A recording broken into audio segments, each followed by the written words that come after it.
Hello's, bienvenue sur la chaîne de Ladies Budget, je m'appelle Marie-Laure et toutes les semaines je vous propose des méthodes et astuces pour vous aider à gérer votre budget au quotidien en toute féminité, simplicité et authenticité. Cette vidéo va être assez rapide, en tout cas la partie où vous voyez ma tête sera assez rapide pour vous éviter de regarder trop longtemps ce visage pas maquillé, fatigué, la totale. D'une part parce que j'ai besoin de profiter des derniers rayons de soleil, je viens à peine de rentrer du boulot et je profite des derniers rayons de soleil pour la luminosité, et de deux parce que du coup je suis en vacances ce soir, ça y est, je suis déjà en vacances. Demain matin je dois monter cette vidéo et je file ensuite pour prendre mon train pour aller passer quelques jours chez mon meilleur ami à Caen. Donc je fais cette vidéo rapidement pour vous présenter mon budget du mois de mars. Ça fait très longtemps que je n'ai pas fait de budget, que je n'ai pas partagé avec vous les derniers budgets, et surtout ça fait longtemps que je n'ai pas bien suivi mes budgets. Alors l'avantage, comme je l'expliquais dans la précédente vidéo, la vidéo qui précède celle qui précède celle-ci. Ouais. Du coup, je vous expliquais que la chance que j'ai, c'est que mon budget, enfin les prélèvements que j'ai sur mon compte se font automatiquement, et l'épargne également que je fais se fait pour une bonne partie automatiquement. Donc je n'ai pas de problème au niveau de ma banque ni quoi que ce soit, enfin au niveau de ma gestion financière. Donc voilà, le seul truc c'est que je ne faisais pas particulièrement attention à mes dépenses en tant que telles. J'ai surtout pas mal économisé au mois de février, et du coup je suis en plein switch de ma stratégie, au niveau de ma stratégie d'investissement, au niveau de ma stratégie d'épargne également. Je vous l'expliquerai un peu plus en détail tout à l'heure. Enfin, et surtout dans une autre vidéo, tout à l'heure je vais vous montrer mon budget, et surtout dans une autre vidéo je vous ferai un détail un peu plus précis sur moi, mes actions d'investissement que je compte mettre en place et que j'ai déjà commencé à mettre en place. Ça vous donnera des idées, je pense. Du coup, donc pour le mois de mars, comment dire, ça va être un mois où il va y avoir pas mal de choses, parce que d'une, je suis en vacances. Deux, j'ai de la famille à aller rendre visite fin mars. J'ai programmé du coup sur ma période de vacances de voir des amis que j'ai pas vus depuis un petit moment. Donc ça va être en mode resto, etc. Une soirée cool. Et du coup, donc ça forcément, j'ai prévu des dépenses de loisirs principalement ce mois-ci. Ensuite, qu'est-ce que j'ai d'autre? Toujours mon sport, hein. Là, cette fois-ci, vous allez voir, j'ai mon budget sport qui est un peu augmenté vu que je paye la salle de sport en plus tous les mois. Et puis, qu'est-ce qu'il y a d'autre qui va changer? Là, ce mois-ci, étant donné que je dépense... autre chose qui va changer, ça sera ma garde-robe.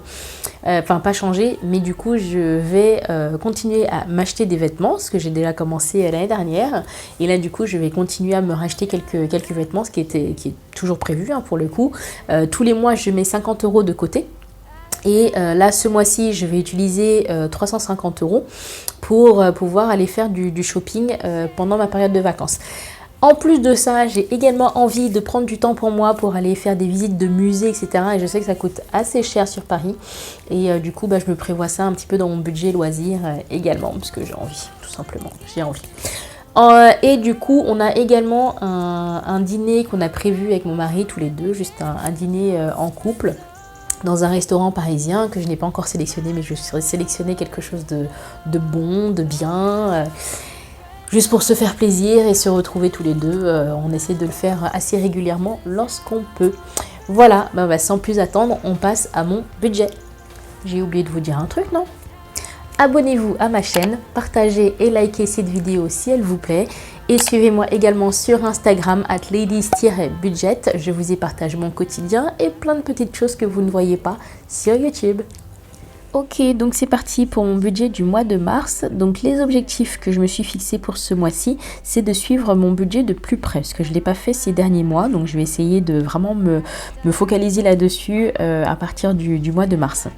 Et deuxième objectif, bien entendu, c'est de passer de bonnes vacances et de me détendre au maximum, chose que j'ai vraiment du mal à faire ces derniers mois. Donc pour celles qui ne connaissent pas du tout mon modèle de budget et qui seraient intéressées suite à cette vidéo, n'hésitez pas à me mettre en commentaire votre adresse email pour que je puisse vous envoyer le modèle, donc soit en version imprimable, soit en version Excel, soit les deux, donc vous me direz exactement ce que vous voulez.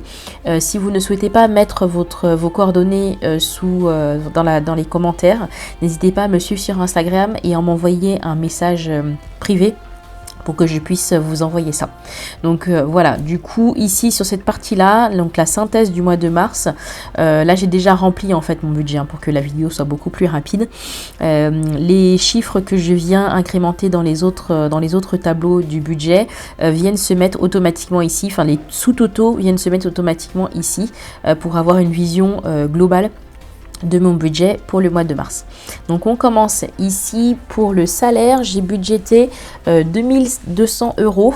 J'ai fait ça parce que en fait les derniers mois, ces 2 derniers mois, j'ai eu un salaire qui a un peu fluctué, notamment sur le mois de janvier où du coup j'étais absente pendant 15 jours et du coup selon mon contrat j'ai 3 jours de carence et donc du coup il y a une partie qui a été complétée par la sécu, mais pas la totalité. Et sur le mois de janvier, un peu pareil. Donc, et j'ai également la mutuelle en fait pour laquelle j'ai souscrit depuis le mois de janvier et donc qui a commencé à être débité sur le mois de février. Donc voilà, mon salaire varie un tout petit peu, mais du coup, je pense que sur mars, ce sera de 2200 euros. Si c'est plus ou moins, je viendrai le modifier ici dans la case réelle.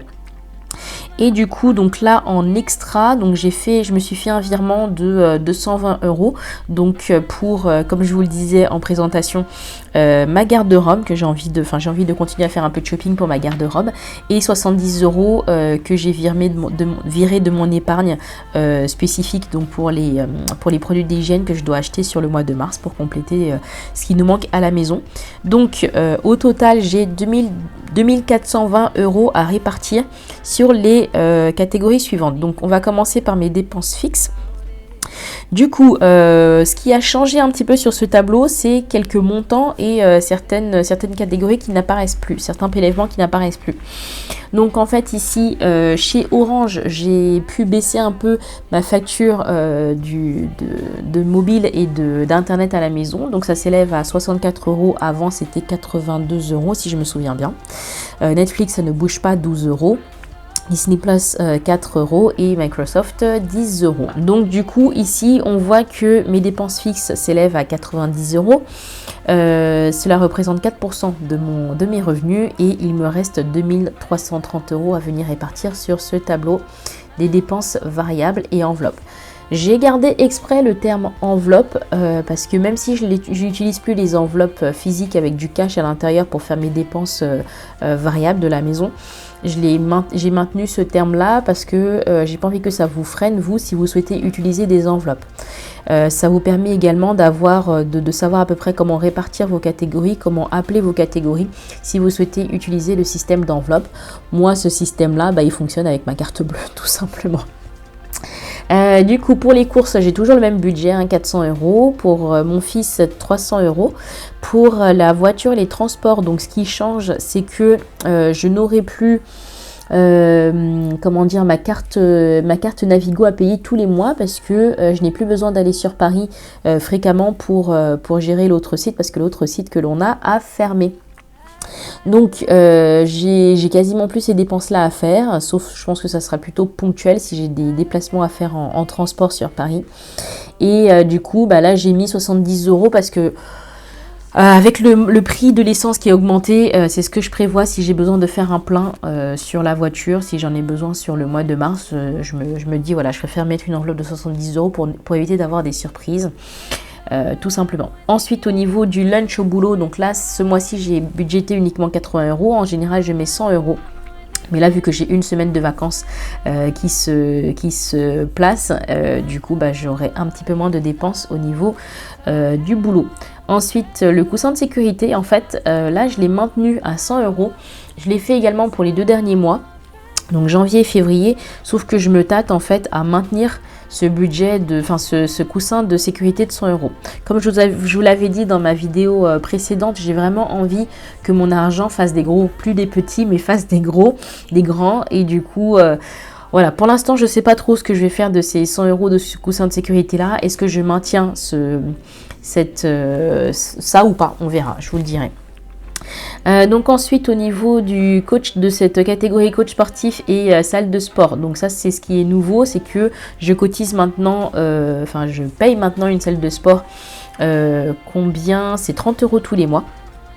Donc mon coach sportif, je le vois à peu près 3 à 4 fois par mois, et donc du coup ça me revient à 140 euros à peu près, et 30 euros pour la salle de sport tous les mois. Donc là du coup mon budget s'élève à 170 euros.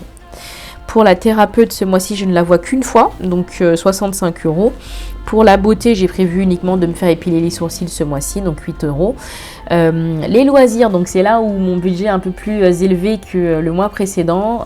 Vu que je pars en vacances, je pars pendant 3 jours chez mon pote Guillaume à Caen, et du coup j'ai prévu de dépenser un petit peu, et également quand je reviendrai sur Paris, j'ai également des amis à voir, faire des petits restos, des salons de thé, etc. Donc voilà, j'ai envie de me faire plaisir avec mes amis, donc j'ai prévu 150 euros. Pour ma garde-robe, comme je vous le disais, donc j'ai prévu 350 euros, donc les 200 euros, les 220 euros, c'est quoi que j'avais mis là? Ouais, donc les 150 euros, pardon, que j'ai transféré de mon compte épargne vers mon compte courant, plus 200 euros que j'ai prévu sur mon budget pour refaire un petit peu ma garde-robe, continuer à faire ma garde-robe, pardon. Au niveau des dons, donc ça ne change pas, j'ai toujours un prélèvement de 20 euros d'Action contre la faim qui va venir sur mon compte. Et l'hygiène corporelle, même combat que pour la garde-robe, donc j'ai 70 euros que j'ai pris de mon compte épargne, et du coup j'ajoute à ça également 70 euros, donc ça fera 140 euros de produits à acheter pour ce mois-ci. Donc le total de mes dépenses variables, c'est quand même très élevé, hein, c'est pas tous les mois comme ça. Donc j'en ai pour 1853 euros. Ça représente 77% de mon salaire, en fait, de mes revenus. Et du coup, il va rester 477 euros à dépenser, donc à répartir sur les catégories suivantes. Donc là, l'épargne. Donc là, ici, ce qui a changé sur les catégories épargne, c'est que je n'ai plus qu'une seule assurance vie, donc celle de Boursorama, parce que je suis en train de fermer mon compte ING, vu que la banque ING est en train de fermer en France pour le coup. Donc du coup, si vous me suivez sur Instagram, vous avez vu un peu tout le process que je fais pour clôturer mon compte comme il se doit. Et donc, il me restera plus que les 100 euros qui vont automatiquement sur mon compte, sur mon assurance vie Bourso. Et du coup, l'épargne également pour mon fils, 25 euros tous les mois. Donc, ce qui représente 125 euros en tout. Donc 5% de mes revenus, et 352 euros à répartir sur le tableau des épargnes spécifiques. Donc, pour les épargnes spécifiques, les dons, ça continue, hein, je mets toujours 30 euros de côté au cas où quelqu'un a besoin autour de moi. Le téléphone, pareil, j'achète en fait régulièrement des chèques qui me permettront en fait d'obtenir mon téléphone beaucoup moins cher que ce qu'il ne sera lorsqu'il sera sorti. Mon nouveau téléphone, mon prochain téléphone. Du coup, Amazon Prime, 4 euros que je mets systématiquement de côté. Du coup, j'ai vérifié tout à l'heure, en fait mon abonnement Amazon Prime va être débité sur le mois d'avril, donc ça tombera très bien. Ensuite, hygiène corporelle, du coup je continue à mettre quand même 70 euros de côté pour dans 2 mois, pour prévoir les achats d'hygiène corporelle que je fais régulièrement pour la maison. Et du coup, donc là, mes épargnes spécifiques s'élèvent à 125 euros. Pour mes revenus, ça représente 5% sur mes revenus. Et il me reste donc 227 euros à répartir. Donc pour mes épargnes extra, donc ce mois-ci j'ai décidé uniquement de répartir sur mon apport en achat IMO, pour un futur achat IMO ou des futurs achats IMO, et du coup j'ai mis 150 euros, et du coup pour mes placements financiers que je souhaite continuer à faire vraiment de manière très très régulière, restez connectés pour une prochaine vidéo là-dessus. Donc voilà, je me base en fait sur un budget zéro, hein. Donc là j'ai vraiment réparti à l'euro près. Donc en tout, mes épargnes extra s'élèvent à 227 euros. Cela représente 9% de mes revenus et il me restera normalement 0 euros à la fin du mois de mars. Voilà, du coup, comme je vous ai dit tout à l'heure, donc tous les sous-totaux que vous avez vus dans les différentes catégories, dans les différents tableaux qu'on a vus, donc sont venus s'incrémenter ici. Et logiquement, ça devrait tomber à peu près pile poil pour le mois de mars. Je vous ferai une vidéo fin mars pour voir si j'ai tenu mes objectifs et si tout s'est bien passé sur mon budget.